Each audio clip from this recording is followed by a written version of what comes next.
Assalamualaikum warahmatullahi wabarakatuh. Perkenalkan, nama saya Ivana Sola Andriani, mahasiswi program studi pendidikan guru Madrasah Ibtidaiyah, jurusan Tarbiyah, Fakultas Tarbiyah dan Ilmu Keguruan IAIN Palangkaraya, semester 3. Ini adalah media video pembelajaran dengan materi apotik hidup kelas 5, tema 4, pembelajaran 2 MISD. Tugas individu pada mata kuliah strategi pembelajaran MISD dengan dosen pengampu Sulistiowati MPDI. Selamat menyaksikan dan semoga bermanfaat. Selamat pagi anak-anak semua. Apa kabarnya hari ini? Apakah hari ini hadir semua? Walaupun di masa pandemi ini kita belajar dari rumah, tapi kita harus tetap semangat ya.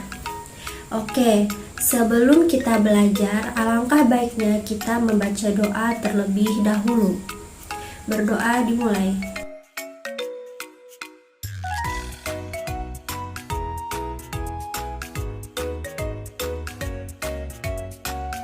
Selesai? Oke, hari ini ada yang tahu kita akan belajar tentang apa? Ya, kita hari ini akan belajar tentang apotik hidup. Sebelum kita mulai pembelajaran, Ibu akan membacakan tujuan dari pembelajaran ini, yaitu yang pertama, dengan mengamati, siswa mampu menjelaskan tentang apotik hidup. Yang kedua, dengan menulis, siswa dapat menjelaskan apotik hidup dengan benar. Oke, ada yang tahu nggak apa itu apotik hidup? Oke, di sini Ibu akan menjelaskan tentang apotik hidup. Apotik hidup adalah merupakan istilah penggunaan lahan untuk ditanami tanaman obat. Penanaman apotik hidup sangatlah bermanfaat bagi lingkungan sekitar karena membuat udara menjadi lebih bersih dan segar. Memanfaatkan sebagian tanah pekarangan rumah untuk ditanami tanaman obat-obatan sebagai obat jika ada anggota keluarga yang sakit. Masyarakat Indonesia sangat menyukai obat-obatan tradisional atau obat herbal. Mereka percaya obat-obatan tradisional lebih aman karena berasal dari bahan alami.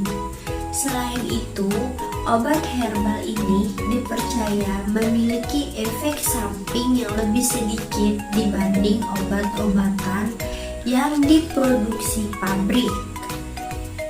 Tidak hanya itu, banyak tanaman obat yang memiliki penampilan yang cantik sehingga bisa menjadi tanaman hias. Selanjutnya, apa fungsi apotik hidup bagi kesehatan manusia? Apa ada yang tahu? Oke, yang pertama, memiliki obat yang bisa diracik sendiri jika terkena penyakit. Obat yang digunakan obat alami sehingga memiliki resiko efek samping yang lebih kecil. Menghemat biaya pengobatan karena obat yang digunakan adalah hasil panen sendiri. Memiliki persediaan rempah untuk memasak.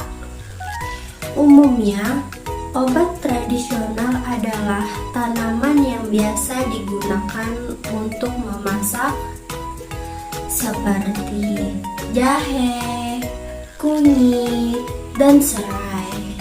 Mencegah hama dan serangga datang ke rumah karena tanaman obat adalah pestisida alami. Mendorong kita untuk melakukan perilaku hidup sehat. Mendorong kita untuk melakukan perilaku hidup sehat. Maaf, Ibu bacanya terulang. Menjadi tanaman hias, memperbaiki kualitas sirkulasi udara di rumah, mempercantik pekarangan rumah yang kosong, menambah persediaan bumbu dapur, membantu mengatasi berbagai macam penyakit ringan, hingga mencegah komplikasi penyakit kronis bagi tiap anggota keluarga. Mengurangi biaya berobat ke rumah sakit. Di samping ibu ada gambar tanaman obat apa saja yang bisa ditanam menjadi tanaman apotek hidup. Yang pertama ada lidah buaya. Lidah buaya ini banyak manfaatnya, yaitu membantu mengurangi jerawat, mengatasi mata bengkak, meredakan gatal, menurunkan kadar gula darah, melancarkan buang air besar, mencegah tanda penuaan, penyembuh luka, efektif melembabkan kulit, menenangkan dan menghidrasi kulit, mengurangi stretch mark, mengurangi inflamasi atau peradangan, mengurangi ketombe, media detoksifikasi alami. Selanjutnya ada sirih. Manfaat sirih adalah antiseptik alami dan meredakan batuk, menurunkan gula darah pada penderita diabetes tipe 2, menurunkan kolesterol dan tekanan darah, penangkal kanker, mempercepat penyembuhan luka bakar, membantu menurunkan depresi, menjaga kesehatan mulut dan gigi, menjaga saluran pencernaan, meningkatkan energi. Selanjutnya, apakah ada yang tahu gambar di sebelah ibu ini apa? Ya, benar. Ini adalah lengkuas. Lengkuas adalah akar dari tanaman Alpinia officinarum yang berasal dari Asia Selatan. Tanaman yang berkerabat dengan jahe ini berfungsi sebagai penyedap alami masakan serta penghilang bau ayam dan daging. Lengkuas juga merupakan sumber berbagai antioksidan dan zat fitokimia yang berguna bagi tubuh.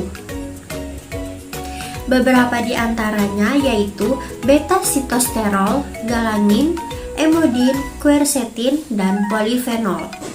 Manfaat dari lengkuas ini adalah untuk menyembuhkan panu pada kulit, mengobati diare, mencegah infeksi, mengurangi resiko tumor dan kanker, meredakan peradangan dan nyeri, meringankan gejala asma, meredakan batuk, sakit tenggorokan dan suara serak, dan membantu mengobati luka bakar.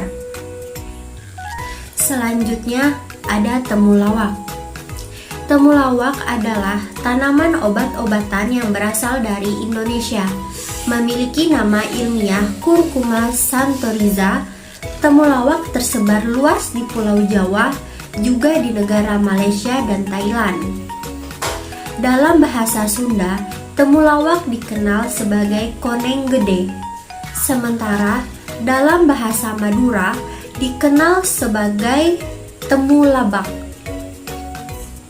Temulawak juga dikenal dengan nama Java ginger atau jahe Jawa karena tanaman ini masih satu famili dengan tanaman jahe, yaitu Zingiberaceae.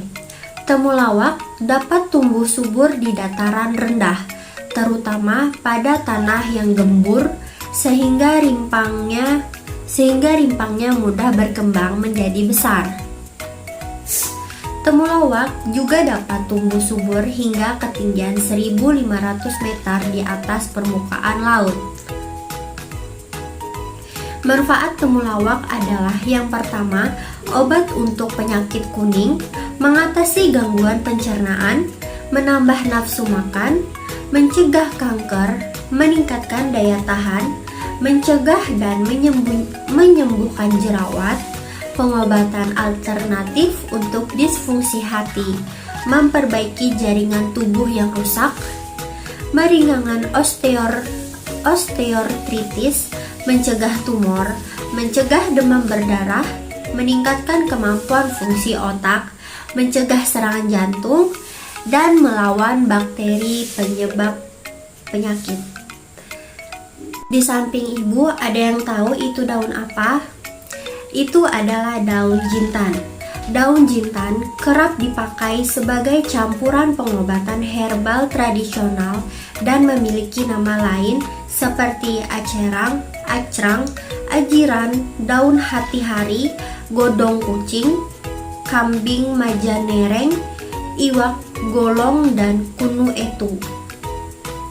Di beberapa negara, daun jintan memiliki sebutan lain seperti di India dikenal dengan nama borage India atau di Meksiko disebut dengan daun mint. Manfaat daun jintan dalam pengobatan tradisional telah diakui sejak dahulu, mulai dari mengobati penyakit kulit, mendetoksifikasi tubuh, menurunkan demam, melancarkan ASI, melawan batuk dan pilek, meredakan nyeri radang sendi, menghilangkan stres, hingga mengoptimalkan pencernaan. Di Indonesia diketahui terdapat dua macam jintan, yakni jintan hitam dan putih. Nah, yang di sebelah ibu ini adalah jintan putih. Beberapa manfaat jintan putih antara lain mengandung antioksidan, bersifat anti kanker, mengobati diare, membantu mengontrol gula darah, melawan bakteri dan parasit, dan bersifat anti-inflamasi. Selanjutnya ada jahe. Jahe termasuk salah satu rempah-rempah yang paling sehat di dunia, sehingga banyak orang yang menginginkannya dalam bentuk utuh ataupun bubuk. Ini karena jahe memiliki manfaat pada tubuh bila dikonsumsi secara rutin. Di antaranya mengatasi masalah pencernaan, gangguan kardiovaskuler, muntah, dan diabetes melitus. Dengan kata lain, jahe masih berkerabat dengan tanaman herbal lain seperti kencur, kunyit, dan lengkuas. Jahe adalah tanaman yang berasal dari Asia Tenggara. Tentu sebagai orang Indonesia terbilang mudah untuk mendapatkannya. Disebutkan juga, jahe merupakan salah satu rempah-rempah yang paling sehat di dunia, sehingga banyak orang di luar Asia yang menginginkannya, baik dalam bentuk bubuk atau masih utuh. Tidak sedikit orang yang mengimpor olahan dari tanaman ini karena permintaan yang tinggi. Manfaat jahe adalah menyembuhkan batuk dan gangguan pencernaan, anti penuaan dan kanker, meredakan nyeri haid, menurunkan glukosa darah sampai kolesterol, memperkuat sistem imun, menangkal infeksi bakteri dan virus, meredakan sakit otot, meredakan morning sickness, dan mengatasi masalah pencernaan. Nah, di samping ibu ini ada yang tahu apa? Pasti tidak asing lagi kan? Ya, benar, ini adalah bawang merah. Bawang merah menjadi salah satu rempah yang kerap ditemukan dalam masakan. Bumbu masakan satu ini memang tidak bisa lepas dari menu khas Indonesia. Selain sebagai bumbu masakan, bawang merah ternyata memiliki beragam khasiat. Beberapa kandungan gizi dalam bawang merah antara lain energi, air, karbohidrat, gula, serat, protein, lemak, asam lemak jenuh, asam lemak tak jenuh tunggal, asam lemak tak jenuh majemuk, vitamin A, C, B1, B2, B3, B6, K, E, dan asam folat. Selain itu, bawang merah juga memiliki beberapa kandungan mineral seperti kalsium, zat besi, magnesium, fosfor, kalium, natrium atau sodium, seng, dan selenium. Manfaat bawang merah memelihara kesehatan jantung, mencegah risiko diabetes, mencegah efek buruk dari radikal bebas, memelihara fungsi ginjal, menyembuhkan alergi, memperbaiki pencernaan, menjaga kepadatan tulang, meningkatkan sistem imun, memperbaiki pola tidur dan suasana hati, mencegah obesitas, menjaga kesehatan rambut dan kesehatan mata, dan mengobati masuk angin. Selanjutnya ada daun salam. Daun salam ternyata mengandung vitamin dan senyawa baik seperti vitamin B2, B3, vitamin C, tanin, alkaloid, steroid, triterpenoid, dan flavonoid. Kandungan inilah yang membuat daun salam memiliki banyak khasiat bagi kesehatan. Rebusan daun salam bermanfaat bagi tubuh dengan caranya yang unik. Manfaat rebusan daun salam adalah memperbaiki saluran pencernaan, obat herbal untuk asam urat, menurunkan tekanan darah dan kolesterol, menyembuhkan peradangan di lambung, kesehatan jantung, meredakan stres, menurunkan kadar gula darah penyebab diabetes, dan kekebalan tubuh. Dan yang terakhir, ada yang tahu ini apa? Ya, benar sekali. Ini adalah jambu biji. Jambu biji dikenal sebagai buah tropis yang banyak tumbuh di Meksiko, Amerika Tengah, Karibia, dan Amerika Selatan. Buah yang juga disebut guava ini telah banyak dibudidayakan dan dapat dinikmati di banyak negara beriklim tropis dan subtropis termasuk Indonesia. Jambu biji dapat dikonsumsi langsung ataupun dijadikan berbagai olahan seperti jus buah dan selai. Tak hanya buahnya, daun jambu biji juga sering kali dimanfaatkan untuk berbagai pengobatan, mulai dari gangguan pada saluran cerna hingga diabetes. Manfaat jambu biji adalah daunnya untuk mengobati diare, melawan radikal bebas, melancarkan saluran pencernaan, memperkuat daya tahan tubuh, menurunkan tekanan darah dan kolesterol, menjaga kesehatan mata, mencegah diabetes, menjaga kesehatan kulit, dan mencegah demam berdarah. Oke, jadi kesimpulan pembelajaran pada hari ini adalah melihat banyaknya manfaat dari apotik hidup tentu dapat menggerakkan kita untuk memanfaatkan lahan yang ada di rumah. Taman dapat memberikan efek psikologis bagi orang yang sedang sakit sehingga lebih cepat sembuh. Merawat tanaman juga menjadi sarana Anda menggerakkan tubuh dan berolahraga. Hasilnya, tubuh menjadi sehat dan cantik. Oke, jadi sebelum Ibu menutup pembelajaran pada hari ini, Ibu akan bertanya kembali tentang apa yang sudah kita pelajari pada hari ini. Apakah benar-benar memperhatikan materi yang Ibu sampaikan tadi?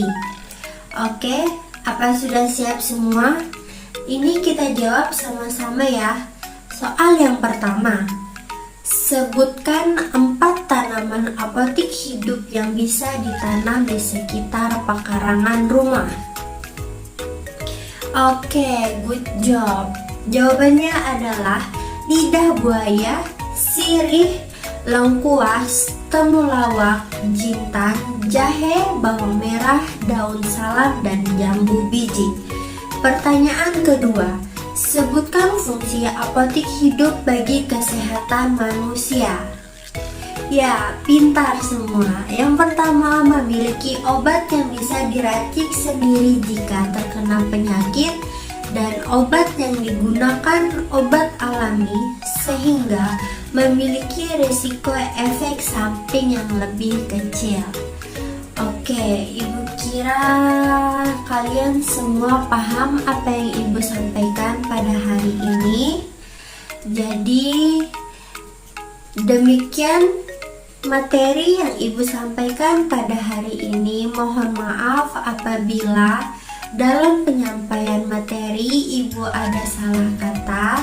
Sekian dan terima kasih. Wassalamualaikum warahmatullahi wabarakatuh.